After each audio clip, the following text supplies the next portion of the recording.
बहुत शुक्रिया चेयरमैन साहब। चेयरमैन साहब, पहले तो वज़ीर दाखिला साहब यहाँ बैठे हैं, उनकी मौजूदगी का फ़ायदा उठाते हुए जो उन्होंने एक हमें इंतबाह किया है कि रॉ और NDS के हम निशाने पे हैं, बहुत तशवीशनाक बात है। और ज़ाहिर है कोई भी पाकिस्तानी इस बात पर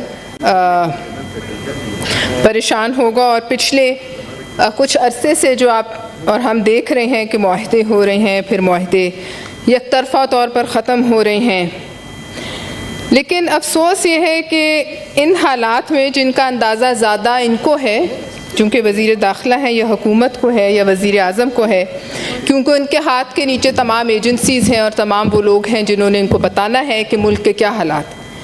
हमें ये बताया जा रहा है कि कोई ऐसा हाथ है जो कि खान साहब के सर पे है या हुकूमत के सर पे है, और वो हाथ अपोजिशन के गले पे जो है आ सकता है, सर पे नहीं आ सकता। तो जनाब चेयरमैन साहब, पहली बात तो ये है कि वो हाथ चाहे इनके सर पे हो, उससे कोई हैरत नहीं है, एतराज़ भी नहीं है, लेकिन वो हाथ उसकी सही जगह है दहशत गर्दों के गले पे। अपोजिशन के गले पे उस हाथ का आना ना आना, उससे किसी को कोई खौफ नहीं, लेकिन खुश हम जब होंगे जब वो वहाँ हो जहाँ उसको होना चाहिए।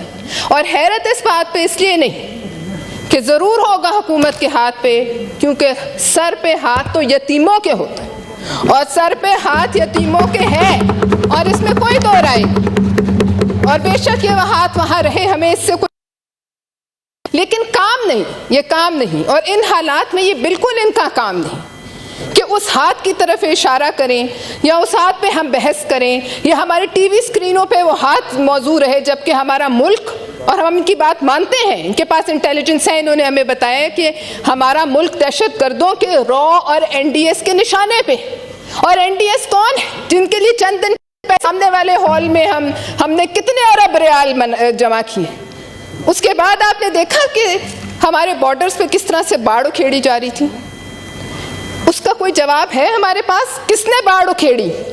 जिनके लिए हम पैसे मांगते रहे, जिनके लिए हम कशकोल लेके खड़े रहे, जो ज़बान इस्तेमाल करते रहे वो हमारे फौजियों के बारे में, जो चलती रही सोशल मीडिया पे, हम ना माने, वो सब ने देखा कि वो क्या कहते रहे। मैं वो बातें यहाँ रिपीट भी नहीं करना चाहती, वो इस कदर दिल खराश बातें हैं। हमें ये कहा गया कि हमें उनके साथ सुलह करनी है, हमारे बच्चे हैं। खुदारा वो कौन थे जो APS में मारे गए? वो किसके बच्चे थे? वो अगर वो हमारे बच्चे हैं तो APS वाले किसके बच्चे थे?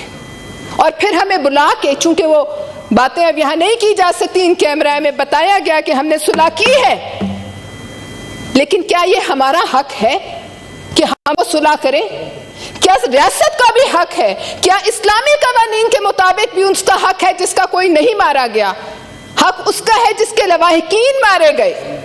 क्या किसी शहीद के, क्या हमारे में इतनी जुर्रत है उन माओं को यहाँ बुलाएं और उनके सामने डिस्कशन करें, APS की माओं के सामने, कि आओ तुम्हारे मरे हुए बच्चों के खून पे हम उन्हें माफ करते हैं, वो हमारे बच्चे हैं? है जुर्रत हमें? क्या उन शहीदों के जो मासूम हमारे आम शहरी मरे, जिनके चीथड़े उड़े, उनकी लाशें भी शायद उनके लवाहिकीन को नहीं मिली, उन्होंने पता नहीं किस किस की बोटियां दफनाई, उनको बुला के हम ये कह सकते हैं कि आप माफ करने की इजाजत दें? क्या उन फौजियों के जिनके सर से फुटबॉल खेले गए, याद है आपको चेयरमैन साहब? क्या उन फौजियों से, उनके लवाहिकीन से, उनके माँ बाप को बुला के हम ये कह सकते हैं? क्या किसी एक शहीद के लवाहिकीन से पूछा गया कि ये हम करने जा रहे हैं? चाहे बंद कमरे में पूछा जाता, आप इजाजत दे दें। नहीं, अगर पूछा गया तो प्लीज हमारी तस्दीक कीजिए। किसी से नहीं पूछा गया, और हक उनका है माफ करने का। इस्लाम भी उनको हक देता है, मदीना की रियासत भी उनको हक देती थी, इंसानियत भी उनको हक देती है। वो जिनका कुछ नहीं गया वो कैसे बैठ के माफ कर रहे हैं? लेकिन फिर आपने देखा कि वो एक तरफा मुआहदा खत्म हो गया। मुझे इल्म नहीं क्यों खत्म हुआ, हमें नहीं बताया क्यों खत्म हुआ।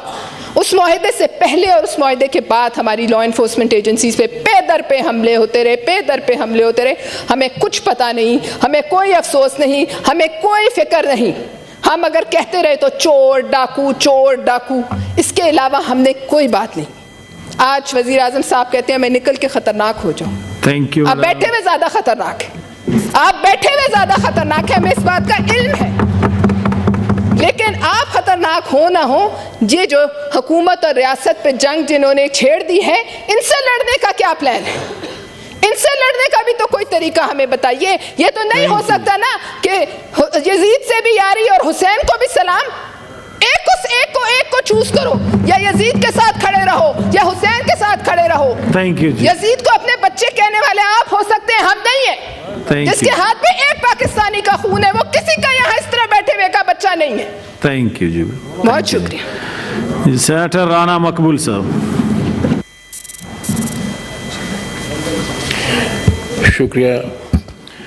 मैं नहीं समझता जनाब चेयरमैन पलूशा खान की इस हकीकत पसंदाना और वफूर जज्बात से पूरी तरह तारी तकरीर के बाद कुछ बात कही जा सकती है, लेकिन थोड़ी सी आपकी समा खराशी करूँगा थोड़े वक्त के लिए। ताहिर बिन साहब ने अफ़गानिस्तान के बारे में बात की। ये बात दुरुस्त है कि अगर वो बहके ना और असूलों पे वो चलें और आपस में इत्तेहाद रखें, मुसलमानों की हिफाजत का एहतराम करें, तो फिर तो वो इलामा की वो तस्वीर जो खींची थी उन्होंने कि कबाइल हों मिल्लत की वहादत में गुम, हो नाम अफ़गानियों का बुलंद, मोहब्बत मुझे उन जवानों से है सितारों पे जो डालते हैं कमन। लेकिन इसकी कंडीशन ये है कि अपनी सोच को और अपनी पॉलिसी को दुरुस्त रखें। एक बात मैं अर्ज़ कर दूं, जो कंट्रीब्यूशन तमाम ख़ताओं के बावजूद इन लोगों की है वो एक तारीख़ी हैसियत रखती है। दुनिया के सबसे बड़े साम्राज्य को जिस तरह इनके जज्बों ने शिकस्त दी है, वो अपनी मिसाल आप है। और वो क्या था, कौन सी थी, कौन सा जज्बा था, कौन सी ये हिम्मत थी जिस वजह से उन्होंने इतना बड़ा कारनामा अंजाम दिया। वो थी नबी सल्लल्लाहु अलैहि वसल्लम से मोहब्बत, एक असूलों की जो है जंग, उसके साथ एक कमिटमेंट। वो कहा था ना उन्होंने कि जो फ़ज़ाए बदर पैदा कर, फरिश्ते तेरी नुसरत को, फ़ज़ाए बदर पैदा कर, फरिश्ते तेरी नुसरत को उतर सकते हैं गर्दों से कतार अंदर कतार अब भी। मुसलमान अभी भी कुछ कर सकते हैं। बहरहाल ये अब जिम्मेवारी साथ की हुकूमतों की है। हमने OIC कॉन्फ्रेंस भी यहाँ रखी कि हम कितना असर अपना इस्तेमाल करते हैं, कितना उनको परसुएट करते हैं और कितना से काम ले सकते हैं। अगर हम उनको बिल्कुल छोड़ देंगे तो और ज़्यादा मामला बिगड़ जाएगा। इसलिए ज़रूरी है कि पहम राब्ता रखा जाए और उस पर मेहनत की जाए। और मेरा ख्याल है कि कुछ ना कुछ सूरत हाल बेहतर हो जाएगी। अभी मैं टेररिज्म के बारे में छोटी छोटी बातें 3-4, क्योंकि मेरा कुछ तजर्बा भी है। जी जी। बाकी तो आलिम फाज़िल लोग बहुत ज़्यादा हैं, लेकिन जी सर, मैंने जो देखा है, जो एम्पिरिकल चीज़ देखी है, मसलन पूलिंग ऑफ इंफॉर्मेशन, वज़ीर दाखिला तशरीफ़ रखते हैं, ये चेयरमैन है नेक्टा बोर्ड के, मैं भी उसका मेंबर हूँ, बोर्ड ऑफ गवर्नर्स का, आपने बनाया था सेनेट ने। लेकिन वो इतने मसरूफ़ हैं, मेरी उनसे गुजारिश है कभी नेक्टा की कोई मीटिंग ही कर लें, बोर्ड ऑफ गवर्नर्स की मीटिंग कर लें, उनके एग्जीक्यूटिव को बुला लें, कोई इन्फॉर्मेशन की एक्सचेंज जो हो रही है, कैसे पूल हो रही है, उसकी शिफ्टिंग कैसे हो रही है इन्फॉर्मेशन की। मुझे लगता है कि वो एरिया जो है वो खाली है। आपको इंटेलिजेंस के बगैर आप काम चला ही नहीं सकते। इसके लिए ज़रूरी है कि आपकी डिजिटल एविडेंस के लिए एविडेंस, मसलन मैं आपको दरख्वास्त करता हूँ, या आप देख लें, चेक भी करवाएं वज़ीर दाखिला साहब के, लाहौर में जो सेफ सिटी है उसके कितने कैमरे काम कर रहे हैं और कितने नहीं कर रहे। कोई सुपरविजन, कोई सर्वेलेंस, कोई मॉनिटरिंग है? मुझे जो पता चला है कि सैकड़ों कैमरे ख़राब हैं उनको रिपेयर नहीं किया जाता और देखा भी नहीं जाता।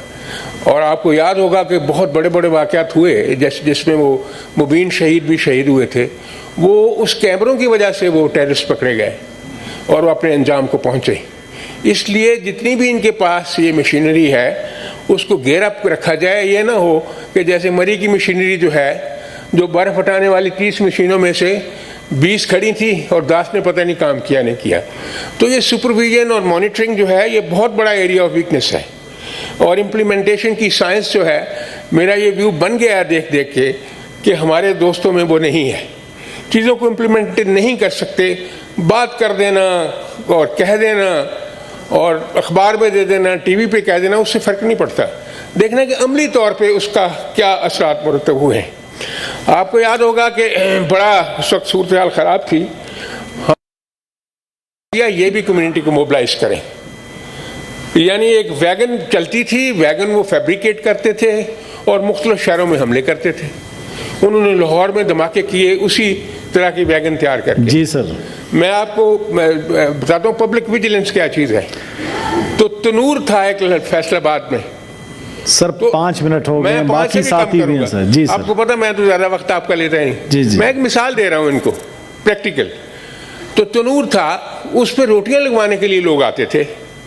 तो तनूर वाले को सेंसिटाइज किया गया था कि अभी देखें सब, जैसे नाई धोबी सबको। तो उसने कहा कि ये बंदे मुझे अजीब से लगते हैं। उसने बता दिया अपने पुलिस को। पुलिस ने वॉच किया।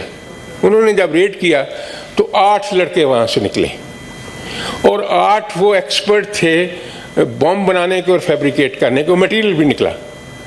जब उनसे इंटेरोगेट किया तो 3 धमाके उन्होंने बड़े बड़े, जो वैगन जाके टकराती थी, वो किए। उनको प्रोसिक्यूट किया गया, उनको सजाएं हुई। इसलिए बहुत ज़रूरी है कि पब्लिक को सेंसिटाइज किया जाए और ऐसे नहीं हवाई बात से काम नहीं चलेगा। जो लीडरशिप है इनकी, पुलिस की लीडरशिप, उनको इनकरेज किया जाए। TLP का वाक़या हुआ, वो भी एक टेररिज्म था। उनकी जो है टांगे चीर दी गई। थैंक यू सर, टांगे चीर दी गई। Thank you sir. अब क्या लीडरशिप पुलिस के क्या किया गया है, पुलिस के जवानों का क्या किया गया है, इसके बड़े फार रीचिंग इफेक्ट्स होते हैं। आप ट्रायल, अभी तारड़ साहब ने भी कहा, वो एक ट्रायल और टाइमलाइन के साथ उसको इंश्योर करना बड़ा ज़रूरी है। आपको याद होगा कि तमाम वाक़यात के बावजूद 85% कन्विक्शन हुई मोस्ट हेनस केसेस में। तो इस रिकॉर्ड को सामने लाना चाहिए। नहीं कि वो मियां नवाज साहब के ज़माने में हुई इसके बाद, ये रेलिवेंट नहीं है। रेलिवेंट एक मॉडल मौजूद है आपके पास, स्टडी कर लें, कोई बात नहीं। उन्होंने काम किया है, टेररिज्म को काबू किया है। Thank you sir, thank you जनाब चेयरमैन। मैं आपसे अर्ज एक करूँ, अभी किसी दोस्त ने कहा था कि हम इकट्ठे होंगे। I show you a house divided against itself cannot stand. ये इकट्ठे होना पड़ेगा, मुश्तरका एफर्ट करनी पड़ेगी। थैंक यू सर, वरना ये सारी की सारी ताकत तितर बितर होकर रह जाएगी। Thank you very much. जनाब मौलाना गफूर हैदरी साहब, JUI के पार्लिमानी लीडर साहब।